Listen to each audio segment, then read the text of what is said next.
大家好，我是2000年9月17日出生在中国大熊猫保护研究中心核桃坪基地的龙飞。一直以来生活的无忧无虑的我，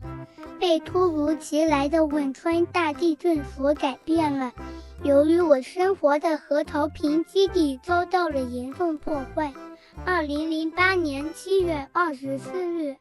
我被转移到了福州熊猫世界寄养。当时在福州熊猫世界里，有一只明星熊猫巴斯，它不仅是亚运会吉祥物盼盼的原型，而且在年轻时还经常到世界各地进行才艺表演，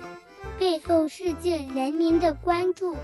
后来，大约在2012年时，处于老年期的巴斯由于造血功能障碍急需输血，而我的血型刚好与他匹配上了。就这样，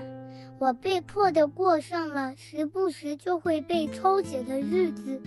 成为了巴斯的移动血库，而每次抽血的量大约为400cc。另外被迫抽血的还有元仔的外婆雷莲以及羚羊。据说在2014年时，成都大熊猫繁育研究基地的小松和娇小来到福州熊猫世界打工，在此期间也被打上了抽血的主意，但被基地拒绝了。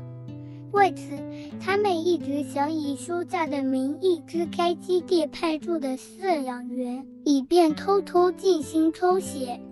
但幸好基地的饲养员没有上当，尽全力地保住了小松和娇小。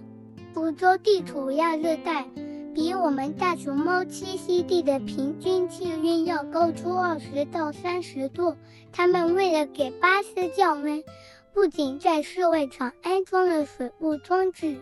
而且在室内也安装了空调。而我却在7月酷暑的室外场38°C的高温下，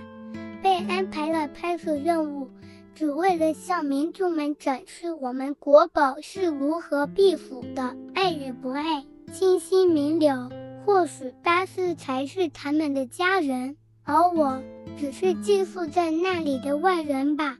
最终，巴斯于2017年打破了当时县城最长寿圈养大熊猫的记录，而我却于第二年的2018年10月12日因心肌重度缺血，经治疗无效后前往了胖达星球，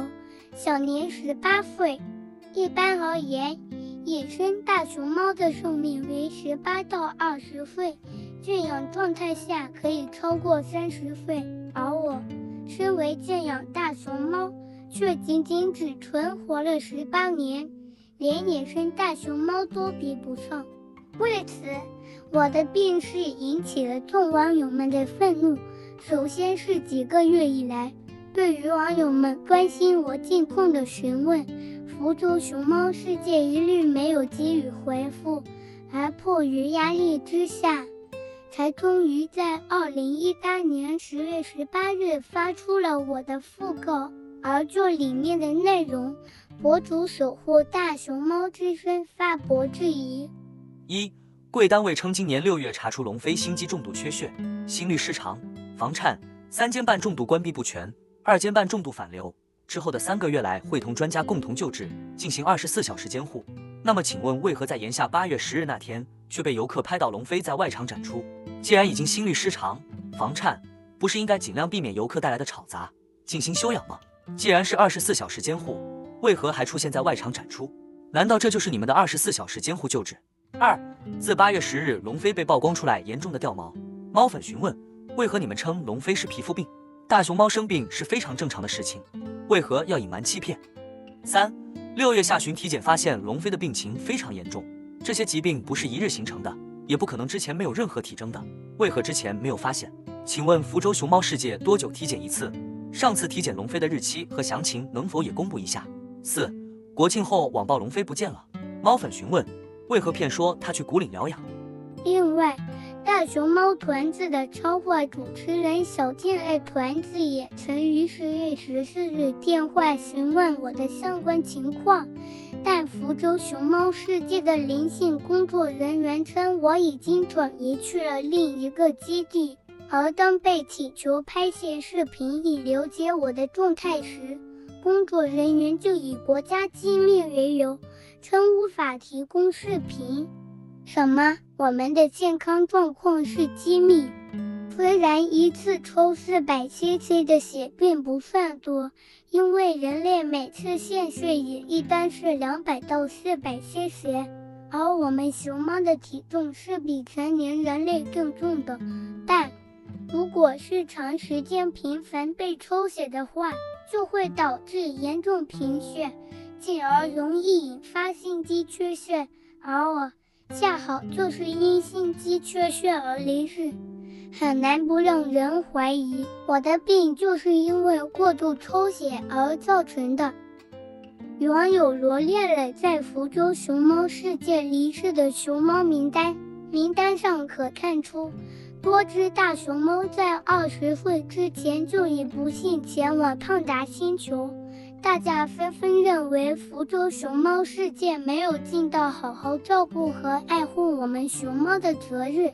就连12345平台也有多封熊猫世界的投诉信。最终在网友们的愤怒声讨下，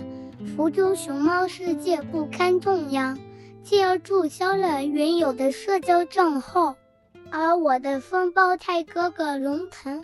也难逃厄运，先是几次奔波外出打工，再后来就是由于饲养员的失误，被过量注射药物而导致毛发掉光。此后我的哥哥就像人间蒸发了一般。有如音讯，网上流传说他已经于2018年去世了，而且去世时牙齿已掉光，且受的皮包骨，很凄惨。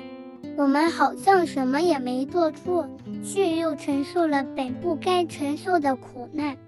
我明白熊哥有命，但不应该是被安排的命运。我的故事就到这里啦。